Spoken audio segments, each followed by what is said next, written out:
What's the deal, YouTube? You know who it is. It's your boy Big Will, back with another episode of Life After Prison. Let's run it.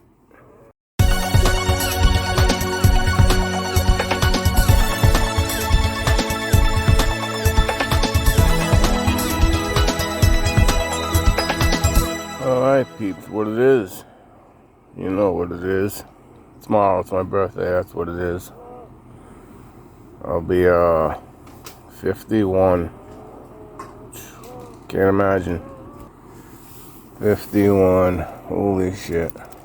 But I often sat back and thought, who justifies prison? I think in the U.S. alone, there's over 800,000 people in prison, currently incarcerated.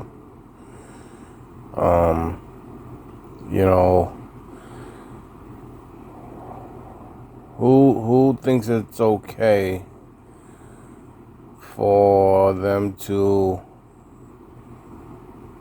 scoop somebody up and put them somewhere for a time out of their life, away from their family, and they think it's going to rehabilitate them, okay? Prison eventually, what it does is it messes with your mind, right?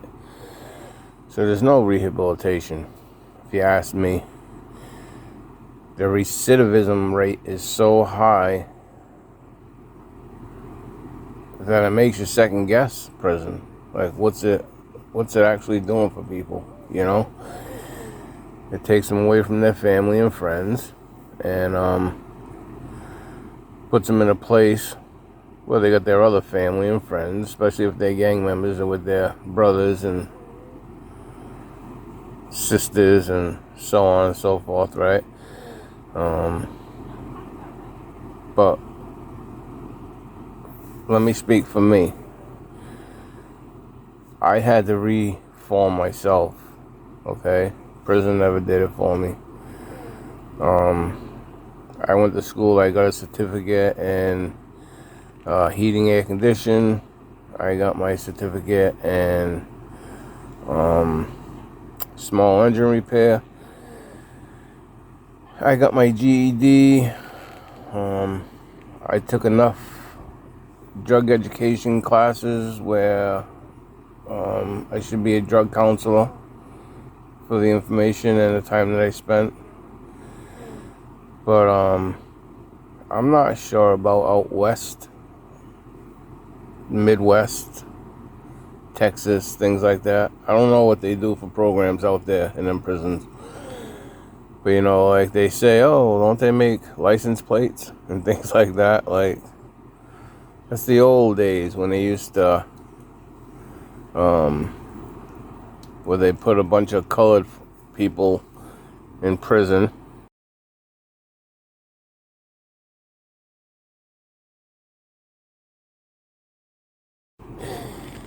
And then they would have them work, okay? They worked for, what they did is they would take these people away from their families, okay, and they had them work.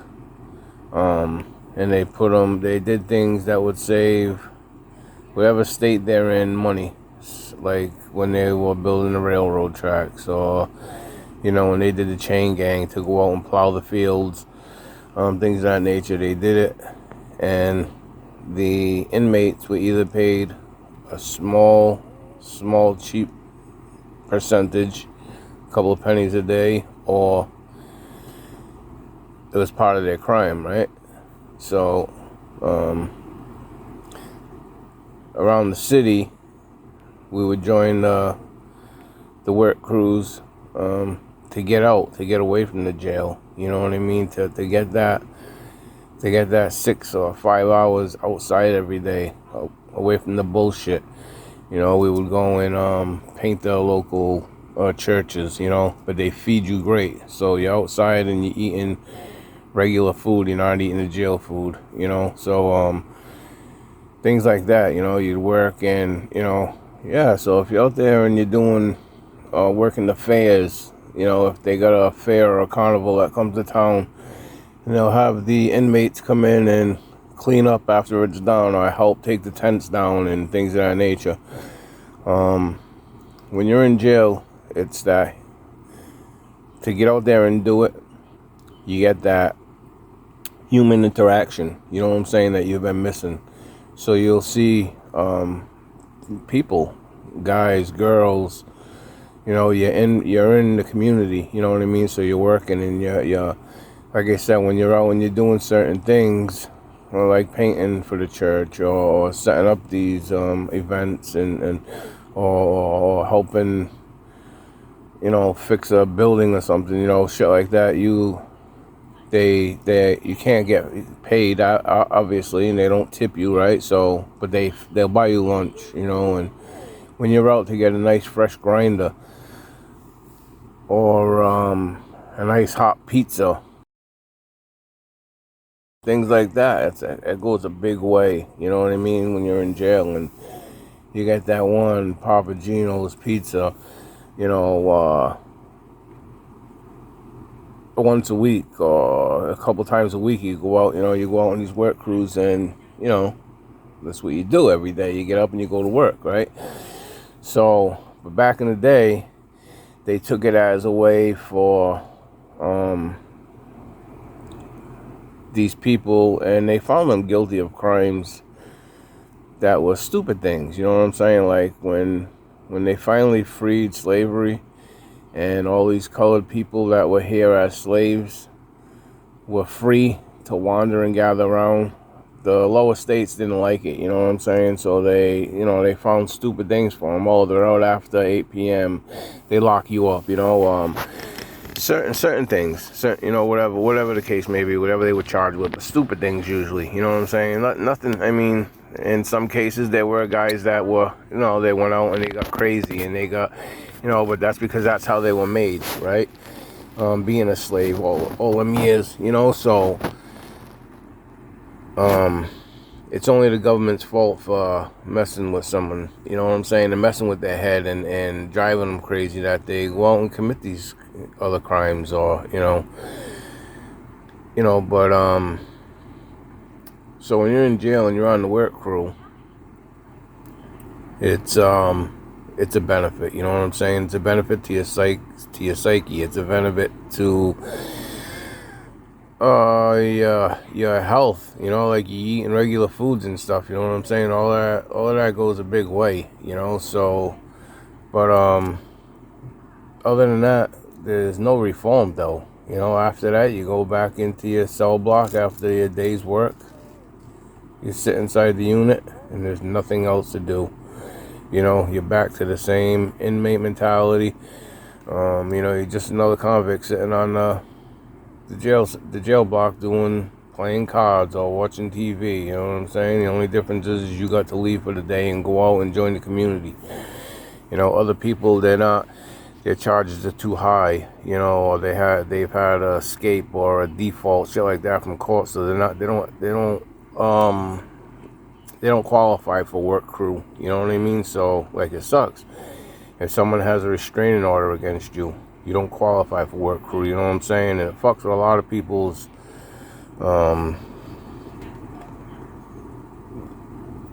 like their time, you know what I'm saying? Like you can't get parole if someone in the state of Massachusetts, anyways, you can't get parole if a female has a restraining order against you, or vice versa. If a man has one against a woman, whatever, you know what I'm saying? I just talk in general, but you can't get a parole, or you can't get on the work crew, or you can't get you know, early release and things like that because of a restraining order, you know.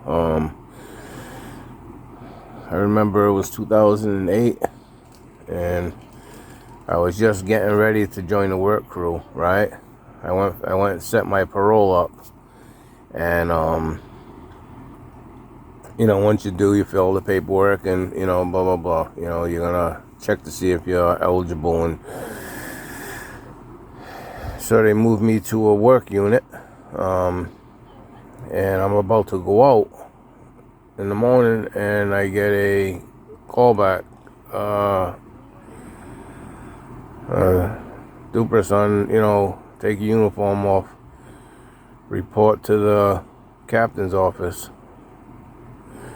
I go to the captain's office. They tell me report down to the central, which is booking. When you first come in, they give you a uniform.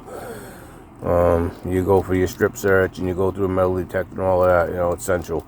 But they tell me go down there, and when I go down, they tell me have a seat. I go in the warden's office, and now he pulls out a paper. So I think right away, oh shit, there he is. He's got more charges. You know what I'm saying? I was found out for something I did that they didn't know. But he hits me with, no, you got a restraining order. And I'm looking at him crazy, like, nah, I ain't got no restraining order. And he's like, yeah, so-and-so, a certain female, one of my exes, her and her cousin, who happened to be a cop, coward-ass guy, a punk, and you know who you are, Mr. Billy Monroe. Oh shit, did I throw his name out there? Yeah, he's a Tiverton police officer. He was, until he got caught stealing gasoline from the police department and writing himself checks through the pension fund because he was on the board. Imagine. But you have the balls to arrest somebody. All these dirty cops out here, they're all the same, right? They're human beings. They're all the same, and that's the thing that gets me about some police officers or people. They have the balls to critique you, right? Arrest you. Daily they do it. And they'll turn around and arrest you, right? And then take the drugs that they get off of you or me and go out and give it to the drug addicts for information. Or the drug addicts that are telling them shit, or the hookers that they're sleeping with. They'll pay for them with the drugs. We just had a big case here in Fall River about that. Our police department. The drug task force being found with evidence, they called it. But the guy got caught with drugs in his desk, and the other one got caught with drugs at his house. Officer Steve Washington got caught with drugs at his house. You know what I'm saying? He was on a couple of my cases. But it shook up the whole police department. Shook up the whole police department. You know what I'm saying? Like, there's cases that they had that evidence got lost, so to speak. Okay, once all these cops started getting busted. You know what I'm saying? What happens in the dark comes to light, right? They tell you. So they were taking drugs and stuff and giving them to informants and stuff. And the whole police department got shaken up and stuff. But that's a lot of these cops will do, right? But they're gonna turn around and arrest me or the next man or woman for doing the same thing that they're doing. You know what I'm saying? But back to the story. So the guy hits me with, you got a restraining order from such and such and her husband, and and they put a child that was conceived in the mix of me leaving her and her getting with him. There was a child conceived, and that's another private story. But so I get it, but she's named in the restraining order too, you know what I mean? But so I get hit with this restraining order, and they tell me you're not going to be able to go on the work crew, and you can't get out because now you're a flight risk. Why am I a flight risk? Well, you've been hit with a restraining order, so now you're not going to be eligible for parole. Also, if you're out and you're working somewhere and the victim happens to show up at, say you're out cleaning for the fairs or whatever, like I said, or putting up tents and shit like that. If one of these victims that have a restraining order on you, can't be around be around them, right? 500 feet, so you got to leave, right? Well, you're on a work crew, you can't just leave. You know what I'm saying? So, they're not going to go sit you in a van and have, they don't have a cop to sit there and watch you every day or watch you all day while the rest of the workers are all working, So, if you got to get taken off the work crew, that means everybody's got to come back. They bring the whole crew back into, back to jail. And, that's like if somebody's on work crew and they act up, the cop can't just, arrest you or take you in. He's got to take the whole crew in, you know what I mean? So when you're on the work crew, you usually don't act up, or you usually don't get caught trying to grab cigarettes or things of that nature, unless, it's a plan. You have a plan with everybody else, you know what I'm saying? Hey, you guys distract the guy while I do this, you know what I mean? Things like that. But, the work crew is nice when you're in jail, but again, they don't do nothing to set you up for when you leave, So when you get back out, yeah, you may have had your GED, and you may have got your little diplomas here and there, but you think you're not gonna come out and get a college education or things like that because you got your GED in school, They need to add more programs. They need to add some type of way for the jail system, like a reentry program, right? So when they have reentry programs, don't get me wrong, right? But they need to be able to set you up with a job. You know what I'm saying? So, hey, go through this program while you're in jail, take the classes that it offers, and when you're getting out, you get assigned a caseworker, and she will be here to, put you in a job. And, they do that with parole, but they give you a parole officer, but they don't help you. You got to come out and get a job on your own. You got to come out and join, go to meetings and stuff like that on your own. You know what I'm saying? They don't help you. They don't do it for you. So most guys come out and they say, oh, I'm free after 3-4 years, or I'm free after 2 years of being in prison, or I'm free after 10 years, and they give you rules. Oh, you have to be in the house by 8 o'clock. Dudes are looking at it like, you serious? Well, now I got to be in the house at 8 o'clock? I'm 50 years old. Or you got to go out and get a job. Get a job. Like, I haven't worked in the last 8 years being locked up. I don't, you know what I mean? Like, it's a whole new lifestyle, right? It's a culture shock. And people get so used to being in prison and living by their rules that when they get out into society, they don't know how to act, which brought them to jail in the first place. You know what I'm saying? So the recidivism has to be looked at. They have to have some kind of community or council, something where they help these inmates that get out. You get out, some guys don't have a ride home from jail, right? They have no people that go visit them and stuff like that, you know what I mean? But they get out, and the jail gives you a bus ticket that drops you off at the mall, okay, which is a 10-minute walk, so you can ride the bus there. You're being out in 5. You get down there, you got no money. You got no clothes now because you're homeless, right? Because nobody's there to pick you up, so you don't even have a place to go and stay, right? So the jail's going to drop you off at the mall, the local mall. So what are you going to do? You're going to walk in there, probably steal some clothes, right? Try stealing a pair of sneaks, something, right? So you're gonna walk into the mall and try and steal some new clothes, or maybe try and stop at Staples across the street and steal a new phone. You know what I'm saying? Because you got nothing to your name, right? And what do you think's gonna happen? They're gonna get caught. They're gonna get chased. They're gonna get brought right back after being out of jail for an hour. You know what I mean? These are the problems that persist. These are the things that happen,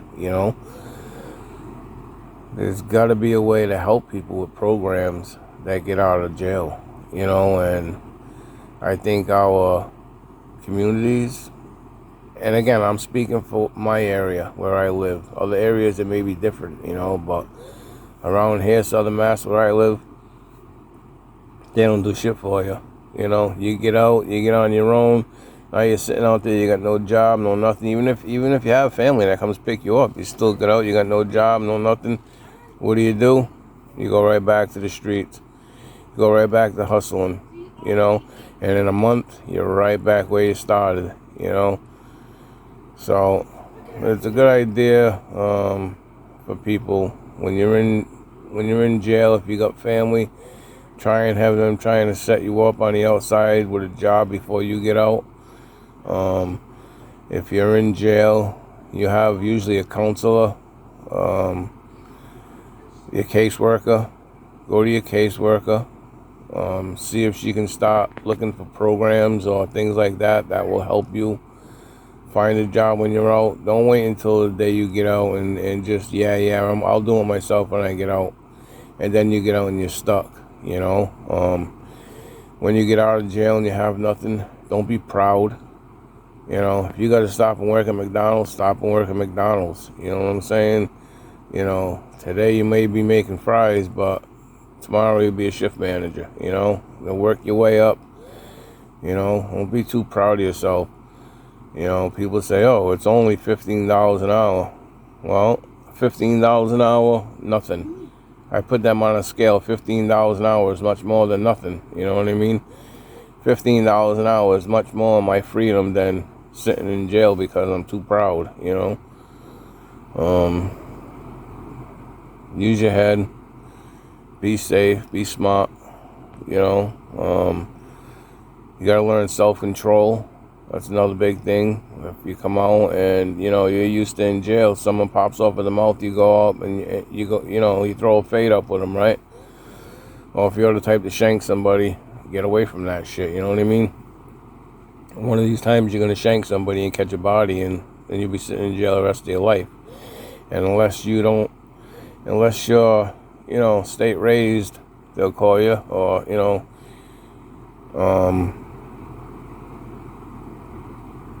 you're gonna come back and forth, and one of these days you won't just be an inmate anymore. You'll be a convict. You know, you're gonna spend years of your life in prison. You know, and you're not just gonna be in here for a month, 30 days, out, and they come back out. That's what a lot of these guys are. They get the time; it's too short. 10 days, a month, 20 days, and they're back on the streets. You know what I mean? They go right back to the bullshit that they learned, catch another charge, they go back in, a month, 30 days, they take it from a break. Oh, it's winter time, I'll go in, be nice and, you know, comfortable, and have to deal with shoveling, things like that. And then they're right back out there, summertime, causing trouble, and they're back in jail, you know. It's time for us to come together, use your mind, think positive, do right. Go to school, get your CDL, become a bus driver, you know, and take care of yourself. I probably won't be around tomorrow, it's my birthday, but you know what it is. Like and subscribe, hit the notification bell so you know when I make videos if you're interested. I appreciate y'all for watching. Hope to see you on the next time. Any of you subscribers that have been here, thanks for rocking with me, right? If you can, share these videos, you know. Let's get this channel rolling. Send me a comment. I'll answer all comments. Good or bad, you know what I mean? I don't care what you think of me, personally. But, let's help each other. Let's help each other rise. Peace. Y'all have a good day. Life after prison. See ya.